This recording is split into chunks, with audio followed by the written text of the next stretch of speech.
Uma colcha de retalhos, onde grande parte da vegetação nativa foi destruída, dando lugar às maiores cidades brasileiras.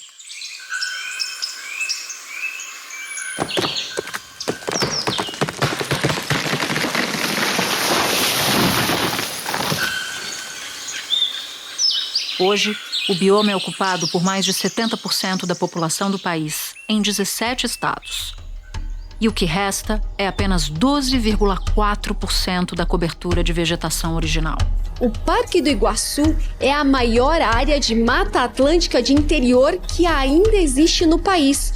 O Parque Nacional hoje ele é uma ilha de vida de Mata Atlântica no meio de um estado extremamente desmatado. E são 185 mil hectares que abrigam uma super fauna, uma biodiversidade riquíssima e uma fauna ameaçada. Entre elas a onça-pintada. É ótimo saber que tem animais silvestres e porque eles exercem uma função a favor da gente também enorme. São plantadores de florestas, né? Os animais vivem dentro do Parque Estadual da Serra do Mar, maior unidade de conservação da Mata Atlântica no país. Toda essa vida, esse verde, patrimônio natural que esteve por um fio. O Largo Horizonte revela a Baixada Santista. Das 10 cidades que mais desmataram, 5 são mineiras. É uma região que é uma fronteira agrícola, que está tendo um avanço de atividades agropecuárias, como gado, soja, plantações de eucalipto. Então isso tem um vetor de desmatamento, é a substituição da Mata Atlântica nessa região por essas atividades agrícolas. Mesmo depois de tanta devastação, o ecossistema é responsável por fornecer água, amenizar o calor de cidades e garantir metade de todo o alimento produzido do país. A vegetação natural é um bom condutor de água. Ela permite que insetos polinizem a agricultura, ela permite que o clima se mantenha, a vegetação natural.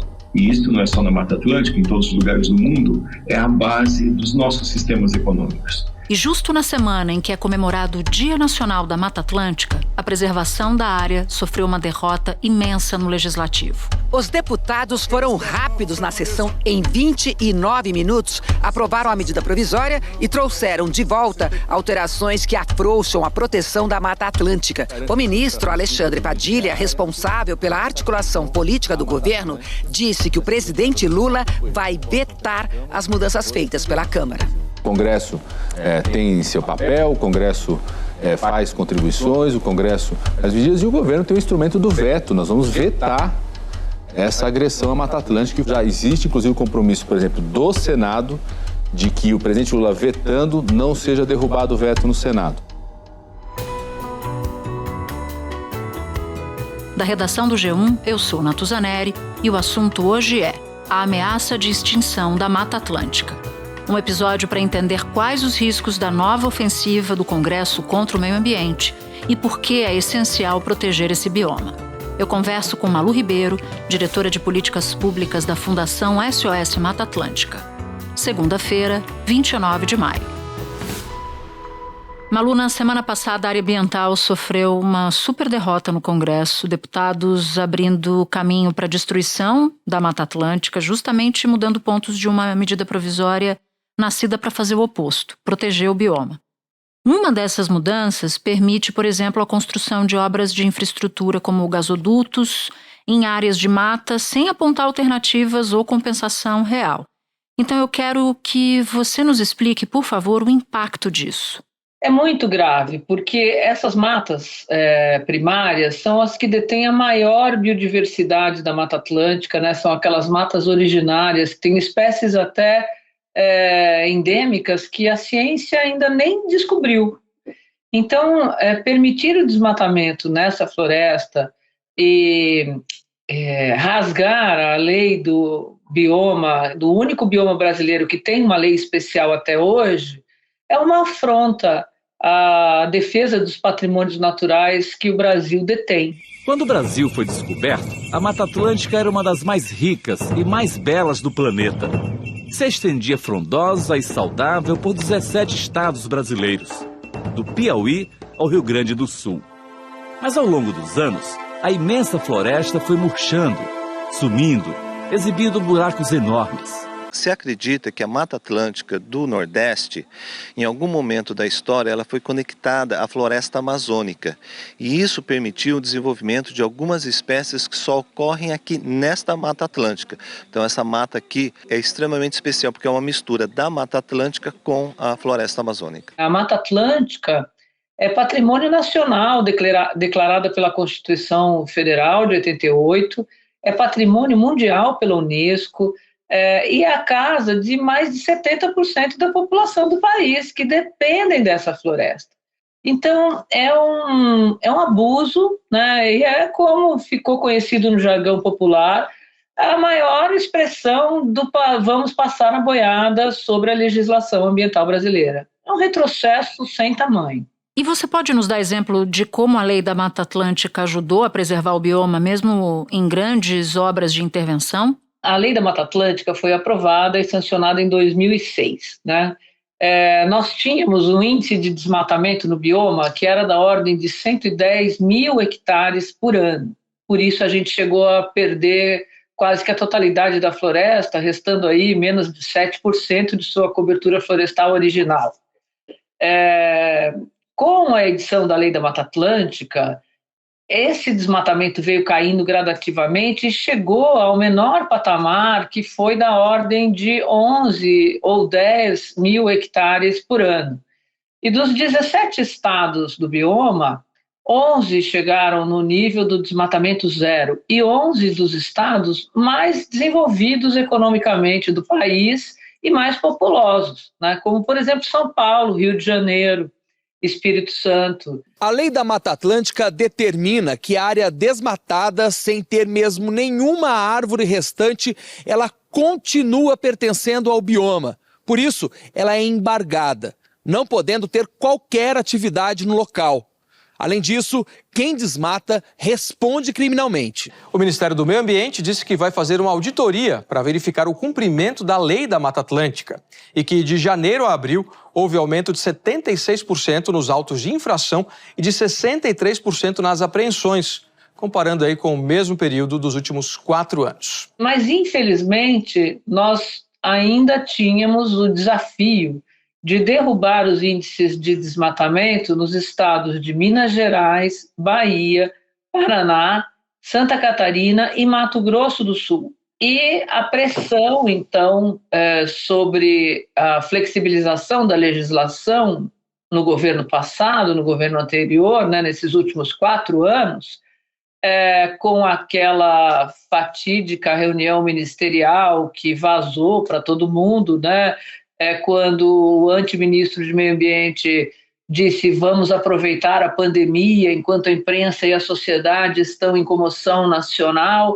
e passar a boiada sobre as normas infralegais, era da Mata Atlântica, da Lei da Mata Atlântica que ele estava falando. E a partir dali, o desmatamento voltou a subir exponencialmente, porque o sinal que foi dado pelo governo é que ia poder desmatar, que o governo não ia fiscalizar e ia flexibilizar a legislação. A partir de então, a gente vem novamente acumulando recorde de desmatamento na Mata Atlântica, com gravíssimas consequências para as populações, principalmente diante da emergência climática que a gente está vivendo. Que entre outubro de 2021 e de 2022, mais de 20 mil hectares da floresta foram derrubados, área equivalente a 20 mil campos de futebol destruída em um ano. Apesar da queda de 7% de um ano para o outro, a área desmatada é a terceira maior dos últimos 7 anos, 76% acima do valor mais baixo já registrado na série histórica, de pouco mais de 11 mil hectares, entre 2017 e 2018. Os estados que mais desmataram foram Minas Gerais e Bahia, seguidos do Paraná, Mato Grosso do Sul e Santa Catarina. Esses 5 estados concentram 91% do desmatamento da Mata Atlântica. O texto ele muda regras para uso do solo de margens de rios e lagos. E aí eu te pergunto, qual seria o impacto da dispensa de consulta a conselhos ambientais, que é o que prevê a legislação em vigor, sobre esse tipo de uso do solo? Essas áreas, que são áreas essenciais tanto para garantir a qualidade da água como a perenidade dos rios, né? Porque a mata ciliar, a mata atlântica no entorno das áreas de preservação permanente, ela faz uma função de reguladora do clima. Então, no período de seca, ela retira a umidade do ar, leva essa umidade para o lençol freático, reabastece os aquíferos, e os rios são perenes, eles sofrem menos, principalmente com a evapotranspiração do clima, né? Rios e mananciais, então, ficam mais saudáveis e perenes. Quando a gente retira essa camada protetora do entorno dos rios, vem os temporais, os períodos de chuva, e o solo é carreado para o rio, para o leito do rio ou para o leito do reservatório, do manancial. Ele vai ficando assoreado e as enchentes se tornam, então, muito mais graves, né? Sem contar que esse solo erodido que vai assorear os rios e vai, portanto, acabar com a vida útil dos rios, ele, se tiver ocupado por pessoas, né, por ocupações de moradias ou atividades econômicas, elas serão diretamente afetadas com problemas gravíssimos, como a gente assistiu agora no litoral de São Paulo, em São Sebastião. Foi na madrugada do dia 19 de fevereiro, quando a intensa chuva atingiu o litoral de São Paulo. Foram registrados 683 milímetros em apenas 24 horas, a maior chuva da história do Brasil, segundo o CEMADEM e o INMET. 64 pessoas morreram em São Sebastião, vítimas do temporal. Com aquelas tragédias anunciadas que ocorrem, que vêm ocorrendo cada vez com mais intensidade no Rio de Janeiro, na região serrana, no Nordeste e no estado de Santa Catarina, né, nas regiões de vales e montanhas, levando a óbito pessoas. A gente tem que lembrar que a gente está no contexto da crise climática e da crise da biodiversidade, né? Que nesse bioma mora a maior parte da população brasileira, que a gente tem eventos climáticos extremos cada vez mais frequentes, enchentes, inundações, secas, crises hídricas. E desmatando a Mata Atlântica, a gente está acentuando esse quadro e comprometendo o nosso futuro. Então, é a Mata Atlântica, nessas áreas de preservação permanente, que é importante relembrar que essas áreas, elas eram declaradas desde o Código de 64, promulgado em 65, como áreas de preservação permanente por duas finalidades. A primeira é ecossistêmica, ambiental, e a segunda de segurança pública e sanitária.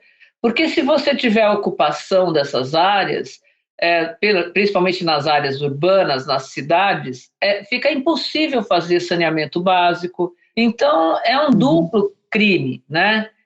Condenar as pessoas a viver em áreas de risco. E com os eventos climáticos extremos, a tendência é que esses riscos sejam cada vez maiores e mais recorrentes, né? Aconteçam com mais frequência e com maior intensidade. E é bom lembrar, Natuza, que a Câmara dos Deputados já aprovou um projeto de lei que foi sancionado pelo presidente Bolsonaro e que repassa aos municípios a competência de estabelecer as metragens das áreas de preservação permanente urbanas, e isso está judicializado no Supremo Tribunal Federal, com julgamento já marcado. Não havia necessidade alguma de colocar isso na medida provisória. A MP original, editada pelo então presidente Jair Bolsonaro, tratava da prorrogação do prazo para que imóveis rurais aderissem ao programa de regularização ambiental. Mas no fim de março, os deputados incluíram no texto os chamados jabutis, que facilitam o desmatamento. O Senado derrubou esses jabutis e agora os deputados ignoraram a decisão dos senadores e voltaram a incluí-los.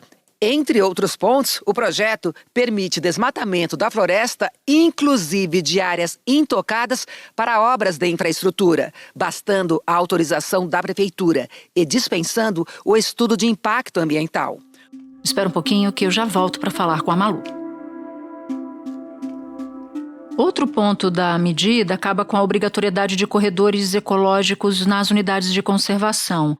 O que são esses corredores e qual é a importância deles nas áreas urbanas? Olha, é importante explicar que a Mata Atlântica, né, quando a gente fala que hoje a gente consegue enxergar 24% de cobertura florestal do bioma, ela não é uma porção contínua. Então, ela é muito fragmentada, né, justamente porque a Mata Atlântica ocorre em regiões extremamente adensadas e urbanas, como as capitais do Rio de Janeiro, São Paulo, Salvador, Curitiba e etc. Então, os fragmentos florestais, eles estão distantes uns dos outros, e quando a mata não tem conectividade, ela vai empobrecendo geneticamente. Esses corredores ecológicos, eles seguem os rios e formam, então, uma conexão entre os fragmentos de floresta que estão isolados, e assim não há perda de biodiversidade. Um exemplo bem objetivo da consequência disso é quando você tem um parque, uma área protegida e uma estrada duplicada que corta esse parque e uma pequena parte de mata fica do outro lado da pista. Os animais que fazem o transporte de sementes, que polinizam a floresta, né, e que usam esses córregos e rios como passagem, acabam morrendo atropelados, e aquela porção da floresta que ficou isolada, ela vai empobrecendo geneticamente e morre. Dentro da Mata Atlântica, que tem a floresta de araucária, que é uma das mais ameaçadas das florestas da Mata Atlântica, nós estamos falando só de 1% da área original. Nós não temos mais nem condição de dizer que tem o código genético da araucária. A Convenção de Biodiversidade define que você tem que ter 30%, de 20% a 30% do bioma para poder dizer que ele não está em estado de extinção. Esses corredores ecológicos, eles são o que a gente chama de parques lineares.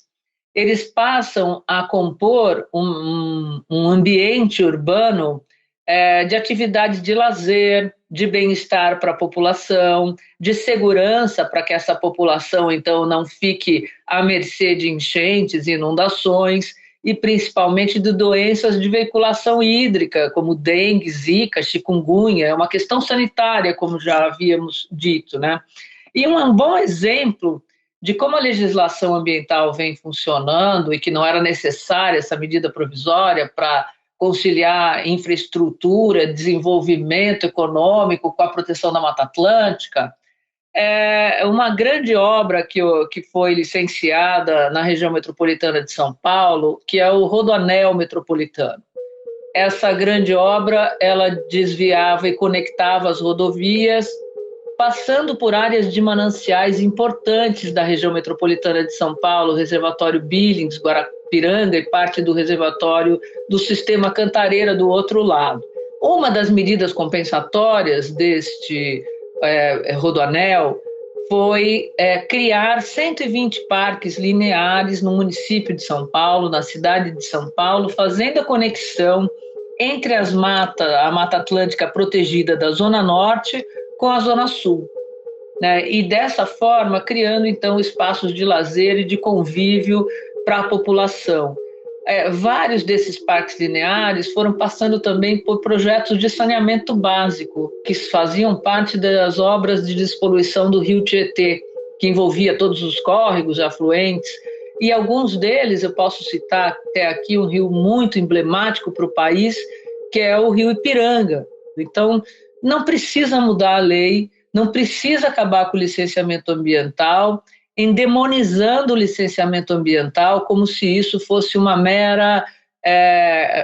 mero carimbo burocrático e cartorial. Entre outras mudanças, a comissão passou a gestão do cadastro ambiental rural, que é utilizado para manter a base de cadastro de imóveis rurais e fazer o controle do desmatamento, do Ministério do Meio Ambiente para o Ministério da Gestão e da Inovação em Serviços Públicos. O Meio Ambiente perdeu ainda a Agência Nacional de Águas, que passou para o Ministério da Integração e Desenvolvimento Regional.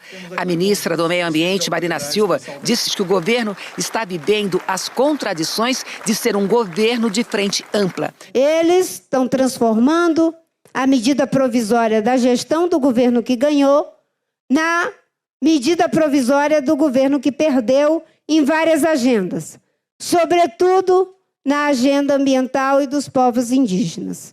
Mas nós temos que resistir. O licenciamento ambiental, ele visa melhor projeto, as melhores escolhas, os melhores traçados.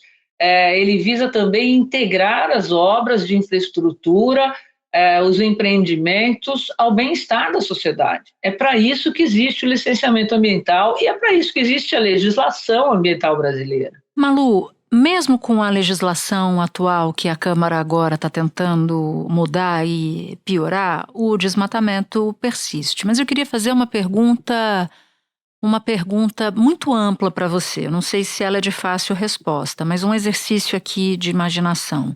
O que aconteceria se a Mata Atlântica simplesmente desaparecesse?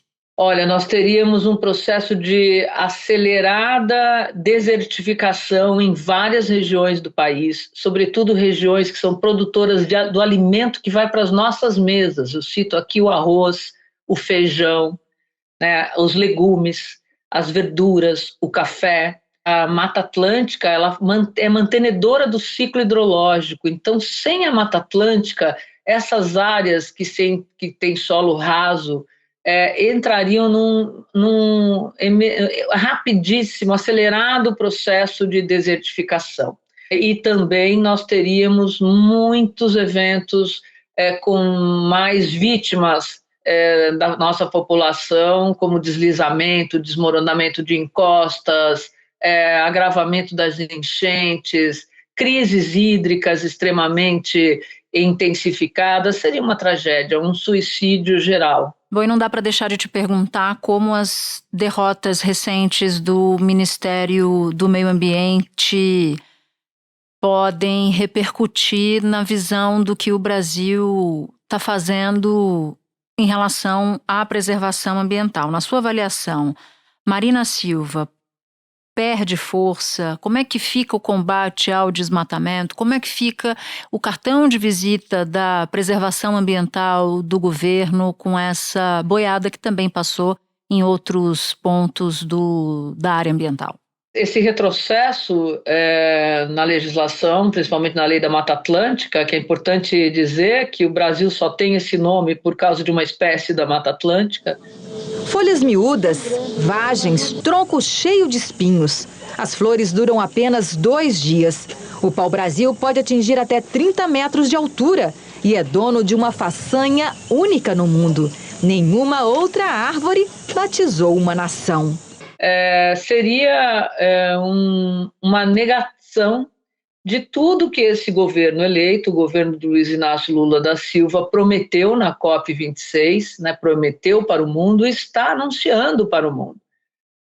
Fechariam todas as portas.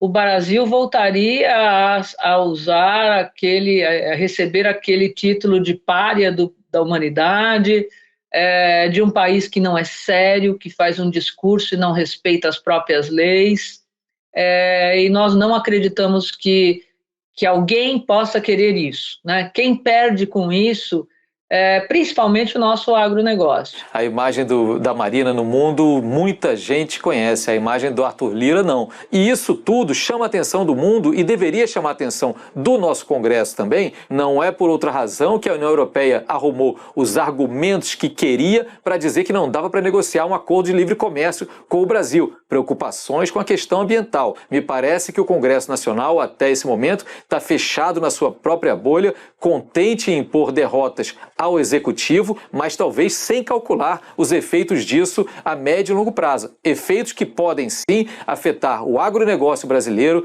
que podem afetar os interesses desse mesmo Congresso. O nosso agronegócio, que se coloca como pop, como extremamente importante para a nossa balança econômica, é o primeiro a sair perdendo com isso. O Brasil não ingressaria na OCDE, porque não conseguiu até agora, nós perderíamos novamente o Fundo Amazônia e a credibilidade total perante o cenário internacional. Malu, eu te agradeço muito por sua participação, por todos os esclarecimentos que você nos deu aqui. A gente volta a se falar com certeza, porque essa ofensiva do Congresso Nacional, na minha percepção, tende a não parar no que a gente viu nessa semana. Então já está convidada a voltar aqui para conversar com a gente. Muito obrigada, Natuza. Eu espero que a gente consiga aí o veto do presidente Lula e que, com o apoio do Senado, como tivemos durante a votação da medida provisória, a gente convença a Câmara dos Deputados a não voltar em marcha ré no Brasil, né? Que a gente consiga seguir em paz. O meio ambiente é também um elemento de paz. Malu, muito obrigada. Valeu. Este foi o Assunto, podcast diário disponível no G1, no Globoplay ou na sua plataforma de áudio preferida. Vale a pena seguir o podcast na Amazon ou no Spotify, assinar no Apple Podcasts, se inscrever no Google Podcasts ou no Castbox e favoritar na Deezer. Assim você recebe uma notificação sempre que tiver um novo episódio. Comigo na equipe do Assunto estão Mônica Mariotti, Amanda Polato, Tiago Aguiar, Luiz Felipe Silva, Tiago Kazuroski, Gabriel de Campos, Nayara Fernandes e Guilherme Romero. Eu sou Natuza Neri e fico por aqui. Até o próximo assunto.